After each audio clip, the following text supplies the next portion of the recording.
Right, welcome to From the Rook End. My name's John. With me this evening is Jason. Hello there. And Michael.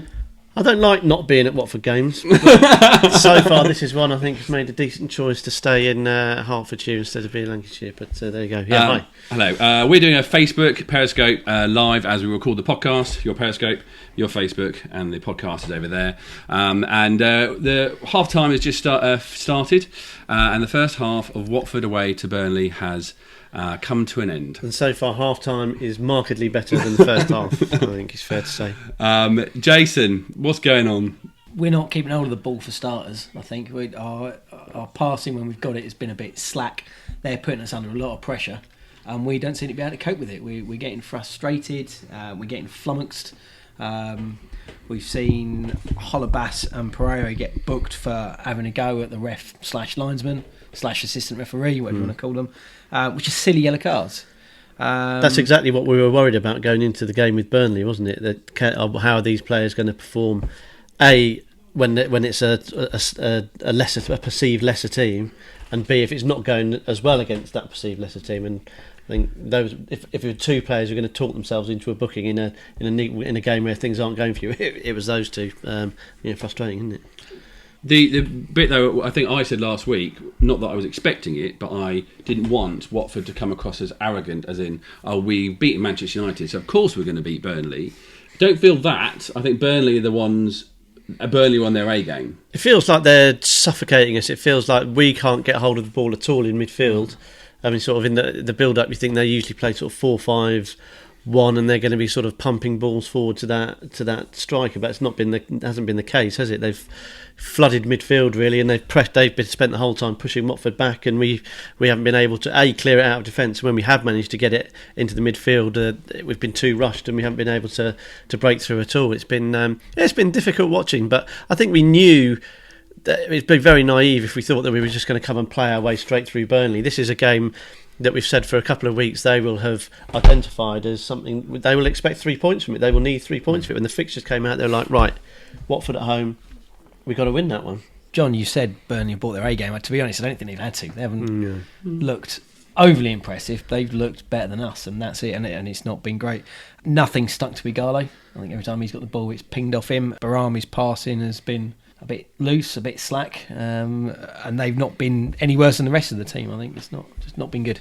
I think like a good half-time chat was needed after about 10 minutes. So we're going to keep live on Periscope, Facebook, whilst recording the podcast, and get involved. Alice, this is rubbish, she says. Yeah, a little bit, Alice. I'm not going to disagree with you. What, our thing or the game? No. Oh, yeah, which one, Alice? Fair. It felt a little bit like the first half an hour at West Ham, where things just weren't quite falling, and you were looking for some of the bigger players for a reaction, and look at Mike. It hasn't happened. He's trying to be pessimistic there, but actually, because he put up West Ham, he knows things can turn around. Don't get me. No, I'm very pessimistic. No, it's Monday night, and we're losing at home. We're losing to Burnley. It's like it's a game of two halves. It's been a Watford support, and that's what this is. Right, first question: we're playing against Burnley with Sean Dyche as manager. Yeah. Quiz question. Mm-hmm.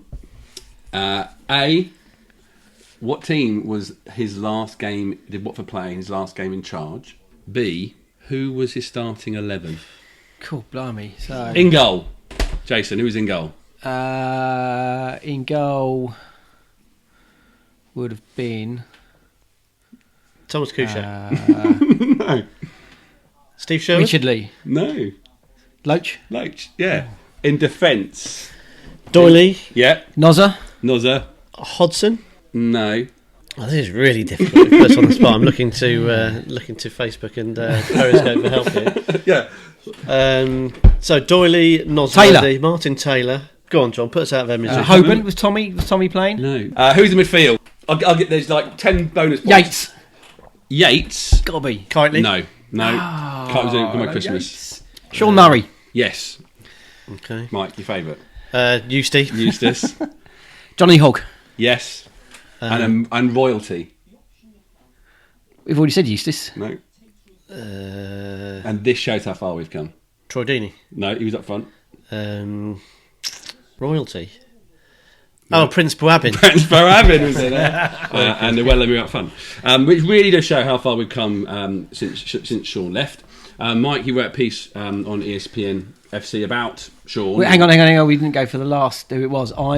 Was it Middlesbrough at home? It was. And the score? 2-0. No, 2-1. Oh, 2-1. 28th of April. Oh, they got a late goal, didn't they? Yeah. Stato. I'm trying to outstat you, Jason. So things have changed quite dramatically, Mike, since Sean left. Yeah. We're not going to try and do a conversation saying, should he have stayed? Totally not. He wasn't the right man for what's happened since. He didn't want it as well. Yeah. He didn't want it. He didn't want to be the head coach where other people were making the signings. I think, he didn't want it. Is there anything you're jealous of Burnley, though? I think Or slash Sean? I know what you mean. I'm certainly not jealous of Burnley. What I would say is that I think if the Pozzo family hadn't taken over Watford, and I said this in this little piece I wrote, we'd be looking at Burnley thinking we should be able to do that. Can we maybe one day emulate them? Relatively small ground, relatively small fan base, relatively modest finances, attracting decent sort of high-end championship players and moulding them into something that can challenge. So I think if we hadn't had the takeover, this is exactly the model we'd be looking at. Not jealous, but I know what you mean, because what you think is there's some local lads, some homegrown players that have been there for a long time. Sean Dyche has been there for a long time, so a bit of stability and perhaps, dare I say, a bit of identity. But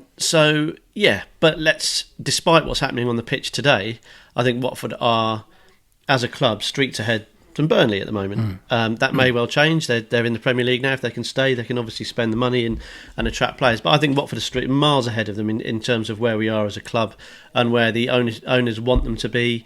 Our investment opportunities, the sort of players we can attract. London, I think, is a thing. People are starting to get wise to the Pozzos, understand that what they're going for is stay in the Premier League, established in the Premier League. Europe, I'm going to say it, that's what they want and that's what they expect from this football club eventually, and I think that will filter through to players and will be an easier sell. Does it make it harder? Will players want more money from us? Yeah, I think there is going to be difficulty attracting the right players to the right money. But am I jealous of Burnley? Absolutely not. Do I wish we were winning 1-0? Yes. But it's still time for a comeback, Jason, because there's that sort of it feels like retro Watford, not just because of Sean, but because of the makeup of the team, as Mike was saying about the identity. You jealous of anything? No, I think exactly the same as same as I'd say younger players, but more British players. I was surprised to find out that Watford got the oldest average either squad or Premier League or side that played at the last weekend. It was the oldest average player age, about 28, I think.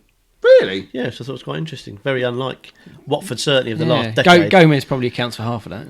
Well, yeah, true. He's not that old, Jason. That's right. But to be honest, I didn't have much to add to what Mike said, so you probably saved me there. Came to your rescue, I don't know. Again, you sort of say the British players. Not that I think you're a xenophobe, mate, but I just think the quality of the player that we've been able to bring in from Europe has been fantastic, and I'm more than happy with that. Seeing the likes of Roberto in the side, as opposed to George, even tonight, when he will get a touch on the ball eventually, versus, let's say, a George Boyd, who's as Mike said, probably a top Championship player. What I did love from George Boyd was Watford got a free kick just before 45th minute, 46th minute, and the ball was about to come in, the most dangerous moment that Watford have had in the whole game, and there's George Boyd doing his, what's it called, his Alice band, fiddling around with that. I mean, an element of jealousy there, obviously. I think, to be honest, that probably sums up how we've been playing. He knew that there was absolutely no threat from that whatsoever, given how we'd played for the previous 44 minutes. Right. So... Right. we got right. Second half is coming up, and hopefully we get back to chatting about the game later on. It'll be a very different second half. A podcast made by Watford fans for Watford fans from the Rookery end. So success is on, Jason. You wanted to happen at half time. Is this game going to change? Unfortunately, I think it might be a goal too late. Yeah, 2-0 now. It's now 2-0, which, as Mike said before, it makes it a lot easier for them to sit back and just contain us now. They don't need to put us under any pressure. Having said that, they got a free kick here, so it'll probably be 3-0 in a minute. Okay. but the gaps that I thought might appear at 1-0 when there's still half a game to go might not necessarily be there for success now that it's 2-0 with half an hour to go. It'll be interesting to see the impact he does make. I think, is this the longest he's had in a game? Yeah, it must be. His sort of energy and directness, I think he'll be looking to pick the ball up, maybe come deep and pick the ball up and drive on. So I think it's a positive move, and really we haven't got much to lose at 2-0 down with half an hour to go. So and now all the fouls are starting to go out against Watford, and there's definite frustration there. It just has the feeling of, you could kind of tell in the first 10 minutes when the ball was ricocheting around in defence, it was pinballing around a bit. The usually fairly calm Britos and Cathcart and Prada were sort of getting themselves in a bit of a tiz, and it's just had that feel about it all night, hasn't it? But yeah, I'm interested. I think the good thing about success coming on is it's a bold, positive move. And at least we're trying to have an impact on the game. Matsara is not sitting down and waiting to see what happens to us. He's trying to change the game. Although, crikey, sorry, offside there. Yeah. But yeah, after that, so at least there's that, and it'll be interesting to see half an hour. Can he have an impact on the game? But quite frankly, Watford need to shape up defensively, because after we've had 3 or 4 good minutes straight after half time. But then apart from that, it's been all Burnley. It's a difficult watch still. Yeah. One man just gave away a foul for being a bit too strong and bolshy. Troy Deeney. The talk again is really kicked off this week about him possibly playing for England, or getting a call up for England. Of course, it's something we want to see. Of course, it'll be proud and it'll be a fantastic thing to really show how far Troy has come from his extended summer holiday he had with the Queen. Not just that. Her pleasure. Not just that. I think it's important not to identify Troy as just this guy who went to prison. No. But more important than that, he wasn't a great footballer before that. He wasn't. He has incrementally got better from a very sort of, not lacklustre, but he didn't make a huge impact when he first joined from Watford. Okay, he had to play in different positions. He hasn't always, he's out wide a bit and has playing a striker. But I think the thing that I think everyone knows about what happened to Troy in terms of going to prison and learning his lesson, and you can't argue that hasn't been a huge factor in his career and his life turning round. But his career trajectory has been a steady upward thing, and I think we need to not define him by that prison spell for too much longer, because he's actually worked hard at his game as well, and worked really hard at his football. And he wouldn't be here today if it wasn't for the work he did before that and after it. Does that make sense? Yeah. It does, and you just said all that, and he's just missed a free. And I thought he looked a bit offside, but no, he's onside. Oh, he should do better. It was a difficult angle, but he didn't get any power on it. So, Jason, the last. Can you do your best, Sam Allardyce? Get into character of Sam Allardyce. Harry Kane's out. Mm-hmm. The other players that he picked up front before were Rooney, or as strikers. Was it Rooney, Sturridge, and Vardy? Are you putting? Would you be putting in Troy Deeney? Or are you thinking someone like Defoe, who happens to have a past relationship with Sam Allardyce? Who are very, very different strikers. Yeah, and it depends what he wants from his squad. And I think Your Deeney. squad, Jason. Sorry, my squad, Sam. Yes, Sam. Yeah. Sorry, Sam. Yeah. I think Deeney does bring something different, and I always used to like seeing Peter Crouch in England squad, because I used to think he used to bring something different. And trying not to be biased and with sort of yellow tinted glasses on, I would like to see him being given a crack. Now, Big Sam was at the Watford Man United game. That's the real Big Sam, not me, with my Sam disguise on. And he would have seen a decent... Oh dear, a decent Deeney performance that day. Who's had a great chance. I think he's been given offside. Has he? Or was it a corner? They say corner. I think they say corner. Well, I think it definitely went. Oh no, it's yeah. corner. I thought it might be offside. And had he scored then there, that would have been great timing. Unfortunately, so yeah, I'd like to see him in. Okay, but Mike, yeah, you're now Sam Allardyce. All right. Are you is he going to get anywhere near not just starting but getting off the bench if he was just a straight replacement for Kane in those four? Yeah, well, I don't think he can be a straight replacement. No, for Kane, but like in the squad. Yeah. So you still had Vardy, you out. still had Rooney, you still had Sturridge. Yeah, I think he would. I don't think anyone gets into a squad and Isaac's success has been booked here. He said he was going to be direct and have an impact on the game, and he's won a foul and given one away now. Troy, I think, would be a worthwhile addition to the England team, and I think he would be with a chance of playing. As Jason said, he brings something different. He's tough. He's probably a bit more robust than some England strikers that we've currently got. But what in talking about England and the fallout after the Euros, I'd like to see someone like Rashford getting a run out now in the qualifiers, because the argument at the moment is he's too young, he's doing all right in the under-21s.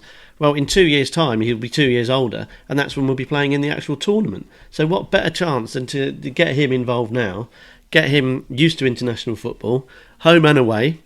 I'm sure perhaps there's some pressure from Manchester United not to play him, but he's obviously going to be the future. He should be playing. So as far as I can see, I'd be surprised, and again, they're very different players, we're not comparing apples with apples, but if I was Sam Allardyce, that would be my excuse to bring in Marcus Rashford as a replacement for Kane. I think Troy Deeney is going to be putting pressure on for at least the rest of this year. I think as long as he continues to perform for Watford, he will catch the eye of the England management, because if you're an English striker in the Premier League and you're scoring goals, you're always in with a chance. So if he was in the squad, would he get a game? Yeah, I think he'd get game time. My personal opinion is that I think he'll probably go for Rashford instead. But I echo what you said earlier. It'd be, and I know that everyone has fallen out of love with England, and some people have a difficult relationship with international football. But to see Troy Deeney play for England would be magnificent. I'd really enjoy it, and I'd be very proud. Talking about England and sort of fans falling out of love with the England side, and one of the things we've sort of been talking about at work is, would you put Championship players in the England squad, because they'd have a bit more fight and they'd be up for it and they'd be there for the game, not just for the money. I think, and so you sort of say you could almost compare that to this game. And we've seen Burnley aside just come up from the Championship with their Championship players showing a lot of fight, and our Premiership, obviously stars. I can do that on here because you can see it. When I do on the podcast, it doesn't work. Our guys with a bit more Premiership experience and that top flight experience, not quite wanting to do it on a cold, wet, rainy night in Burnley. Yeah, no, I don't.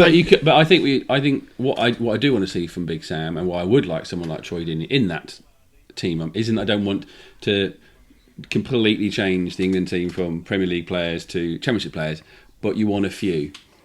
You want a few in there, at least in the next couple of squads. Well, something is obvious. Something needs to change with that England setup. It's been rotten for far too long now. I mean, coasting through qualification, and then without fail stinking out tournaments, absolutely stinking them out. I was in Brazil, and they couldn't have been happier to see England knocked out. They thought it was hilarious because we were so feeble. South Africa before that, the two European champions. It's been beyond woeful. So something needs to change. And I'm absolutely, having watched Championship football for most of my football supporting life, these are no mugs. These are players that can perform. Certainly the top end of the Championship. So yeah, why not? Well, absolutely, why not? I think we spoke to Ray Lewington, didn't we, at the one of the great Tales from the Vicarage events. Don't forget to get you can't get your tickets. No, sold out. Yeah, maybe check eBay or speak nicely to Lionel or Adam and see what can happen there. But we spoke to Ray Lewington at the one before last, and he said, they've been very close to calling up a number of Championship players before. So something needs to happen with England, and you do feel that Troy would give them that little bit extra. So yeah, I'd love to see him in that squad. Igalo, always believe in your soul. You got the power to know you're indestructible. Always believe in Igalo. You're listening to From the Rookery End. The sweet taste of success. You can't use that catchphrase with success on the pitch, and he's on a losing team. Right, so that's it. Full time. Burnley 2, Watford 0. Let's sort of try and figure this one out. Do we have to? No, sort of. Can I go home? No, not yet. First of all, we've got a couple of bits on Facebook coming off. Paul Goss said, as much as we deserve the win against United, we have deserved nothing today. Let's hope it's a one-off.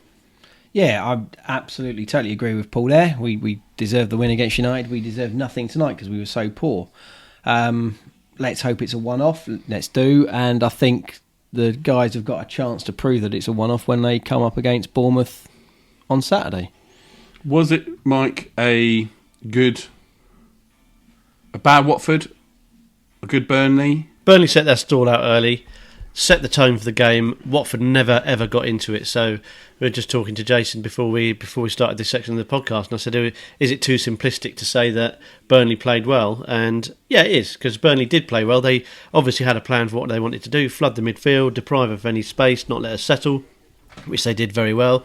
But I'm stealing what Jason said, but it's absolutely right. Watford should have the ability, with the players we've got, to deal with that, because we're going to come up up against, but no disrespect to Burnley, but kind of come up with better players with more tactically advanced plans than we came up against tonight, and they're going to have to deal with it. And the reason we've signed these good players is to have a solid, sturdy defence, to have pace where we need it, to have guile where we need it, and to have strength and finishing ability up front. And none of those stages, no part of the team unit, no part of those three sort of parts of the team ever got into the game, never did their job correctly, and therefore the whole thing fell apart. Watford were never ever in that game, and you have to lay that at the feet of Watford. Matsari tried to change it. He changed it at half time. He brought Zuniga on and changed the formation. I think he basically went to a flat back four, and initially showed some positive signs. I think it looked like we looked very much more solid. We've been very positive about how that fluid 3-5-2 has given us a solid base to attack, but that just wasn't the case in the first half. All of a sudden, for 2 or 3 minutes of the second half, that's how bad it was. We're looking at 2 or 3 minutes as a highlight. But that's because we had a solid base, but that was the only period that Watford looked anything like threatening. And then, of course, what did they do? The ball goes down the other end. Yeah. Britos gets himself in a pickle in the middle. A dreadful challenge, just as bad as Holebas's pathetic effort in the middle for the first goal. And 2-0 down. We said at half time, at 1-0, it's going to be very, very interesting to see what Burnley do. Will they sit back and give us more opportunities? They got another one straight away, and it's never game over, but it was as game over as it could ever be after 50 minutes, wasn't it? And very, very disappointing. But overall, I think it's important to say that Watford had an excellent start. That is by far and away their worst performance of the season. Yeah, what was most disappointing about it, I think, was the fact that the 2 goals were set pieces or second phase from set pieces. Yeah. And I think Rich, who sits next to you, John, said last week about how much more of a physical presence our side is this season. So to then not be able to defend 2 set pieces properly, and the ease with which Holebas was, well, I think he moved himself out of the way. If you see Holebas's position when the ball in is kicked, and then the Holebas's position when the actual header goes in, he's curled up on the floor in the fetal position. He's eased himself out of harm's way, basically, hasn't he, James? And then Britos just sort of got turned basically for the second one, and that's very, very disappointing. If that doesn't happen, then we might have got away with a 0-0. Especially the way that Prödl and those defensive guys have handled that sort of stuff really well. West Ham in that other away game when we went 2-0 down against a team in claret and blue, we mopped their sort of fairly blunt efforts at attacking after the first 2 goals, obviously, really, really well. We looked composed, calm. We were nodding it away. We were making decent passes out. We were keeping the ball flowing. And Prödl looked good when he came on in that game. He played really well against Man United. But again, even he looked scrappy. I think he was the best of a bad bunch back there today. But even he looked a little bit, and perhaps he was the nature of the game and the way that the others were performing makes it difficult for you. But I think the way that we work, and this we'd say it again, this sort of fluid formation, it does depend on everyone doing their job and everyone slotting in where they need to, positionally being on point, and also putting the hard yards in and making the ball count when we get it. Didn't happen at any stage today. Thoroughly disappointing, and I'm despondent. It's gutting, because it was let's be clear, a lot of us said this is going to be the starting point for our season because we're going to struggle to get points from those first 5 games. Having done it, we give ourselves a great springboard. We know it's going to be difficult. Let's test ourselves. This is a real early opportunity to say we're going to make a real good fist of this difficult second season in the Premier League, and we've come away with more answers. I mean, more questions than we've had answers. Because I saw these next 2, this game and then the Bournemouth game, as almost season defining. Because last year when we beat Liverpool 3-0, we were to we rode that wave for a couple of weeks, but then very quickly it all started to fall apart. And after beating a week out of their a weak West Ham team, and then a slightly all over the place Man United team, it was to go and play Burnley and to beat them, not necessarily convincingly, but to beat them, and then Bournemouth, a side that you would deem to be similar to us from last year, then to do something against them.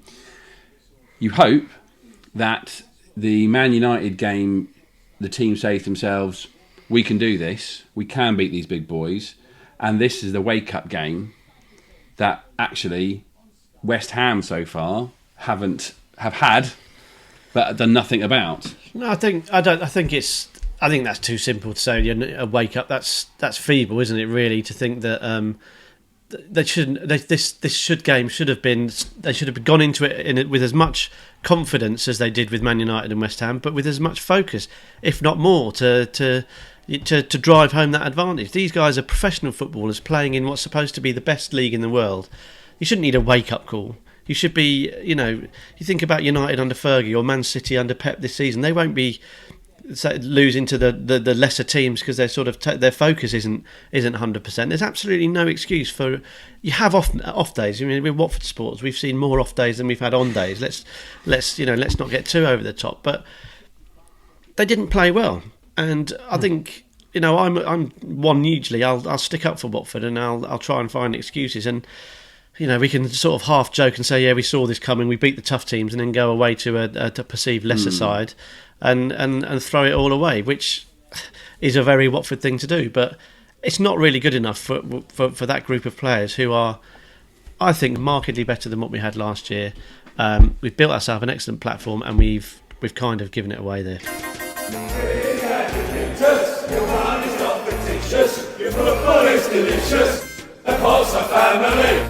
A podcast by Watford fans, for Watford fans. This is From the Rookery End. A lot of people have talked about Ighalo and success, and I think it's worth having a change up front. I know the word undroppable has been used already about Ighalo, whether he is or whether he isn't. Why not drop him? Why not show the guys up front? They had it easy last season, let's be honest, because there wasn't really anyone challenging them. And when their form dipped in that half of the season, we had to stick with it. And it was tough for them last season because they didn't have the support they were expected to do a lot. Now they've got help, they've got support. The midfielders have got more of an attacking role. So there should be no excuses for poor performances from them. But I would say, Jace, that Ighalo tonight I don't think was any worse than anyone else. And I think very quickly we can see we've been live on Facebook tonight and live on Periscope, and he's been the name that's come up more often than not. What do we do about him? Why is he still on the pitch? Why doesn't he get dropped? And teams, players, strikers in Premier League football teams go longer than 6-7 games without scoring and without looking at their absolute best, without just sort of being booted out of the team. He's proved himself, I think, how valuable he is. We know what sort of a player he is. He needs the ball in the right areas, and he didn't get it tonight. So I don't think to isolate Ighalo on tonight's performance is unfair.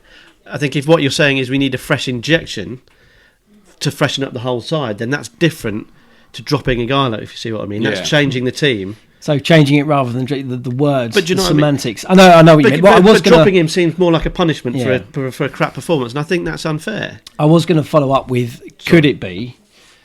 Ighalo's been pointed out here because he's had so many touches of the ball that have sort of been waylaid tonight.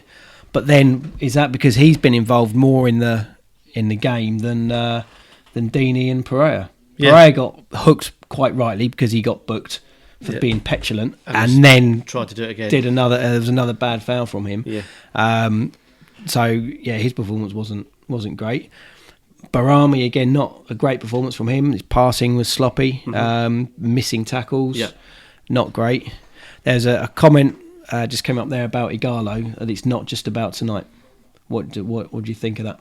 I think that's right. I think it'd be wrong to base it on tonight, and I think I was guilty of it against Manchester United. I think I was very critical of him. I thought he had a poor game, but then going away and watching it, I think he worked hard and he was instrumental in a lot of the good stuff that Watford did. And I think Watford are used to seeing from Igalo the scoop and the goals. That's what we've been treated to for the last. You're right. He tailed off the tail end of last year. They all did. They all went bloody missing. Quite frankly, they blame Kike, blame whoever you want. They were naff for long periods of last season, and Igalo suffered with the rest of them. So I'm in two minds. I don't think he's been out of form enough to say, right, he should be punished by being removed from the side. I think a different way to look at it is we've perhaps seen enough from Isaac's success, that his direct play, his ability to take a man on, and perhaps what didn't go for Igalo tonight was when he was having to go deeper to pick up the ball. That was when it was bouncing off him and it looked like he couldn't trap a bag of cement. Whereas Isaac's success has shown that maybe he is more that sort of player where he can pick the ball up and take it forward and create something. And really, the only chances that were created were from success getting the ball and moving down the wing and putting two decent balls in. So I totally understand it, and I don't think no one's undroppable. I think that is a ridiculous notion. I just don't think that Watford are anywhere near a situation where they have a player who's been beyond dropping. Both Deeney and Igalo were dropped last season, and for me it's simple. If you're not performing, you're not going to get in the team. And the beauty of this year is that we have got a better squad, so then they'll be aware of that. So it's a really interesting one. I think he gets singled out because when we don't play well, we don't score. And it's either it's going to be Iggy or Troy who's going to get the brickbats for that. But again, given the way we're set up this season, when they don't score, there are other players now that can score. Look at obviously Capu. Yeah. It doesn't necessarily have to be them. But he was anonymous again tonight as well, I thought. So but like we said, they all.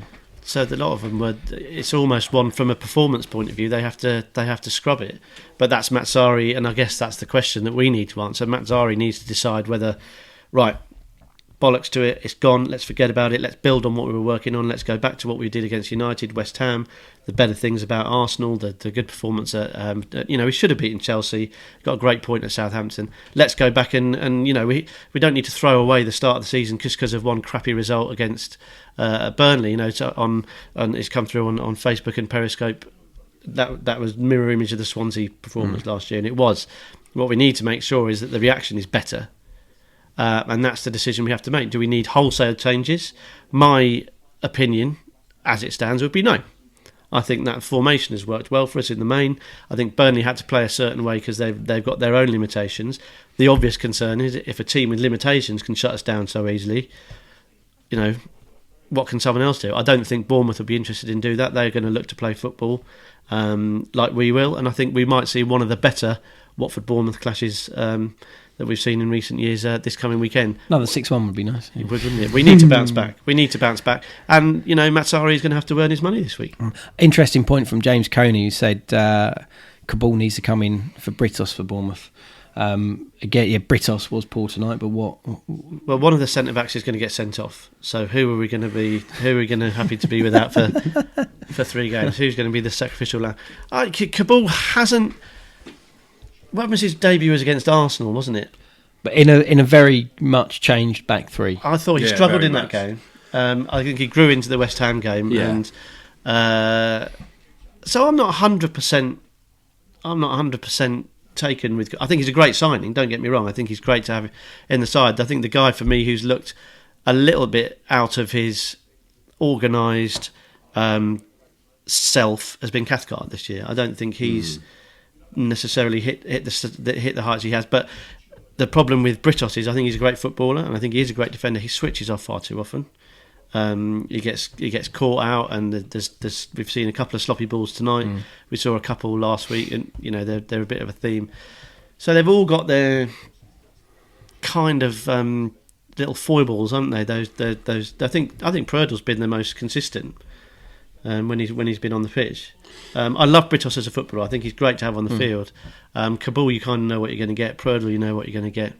And Cathcart just doesn't seem to be quite as confident for me. Playing that out wide. Yeah, when he's just on the ball, he just seems to be a little bit more hesitant and some making the wrong decisions of the occasional under-hit ball.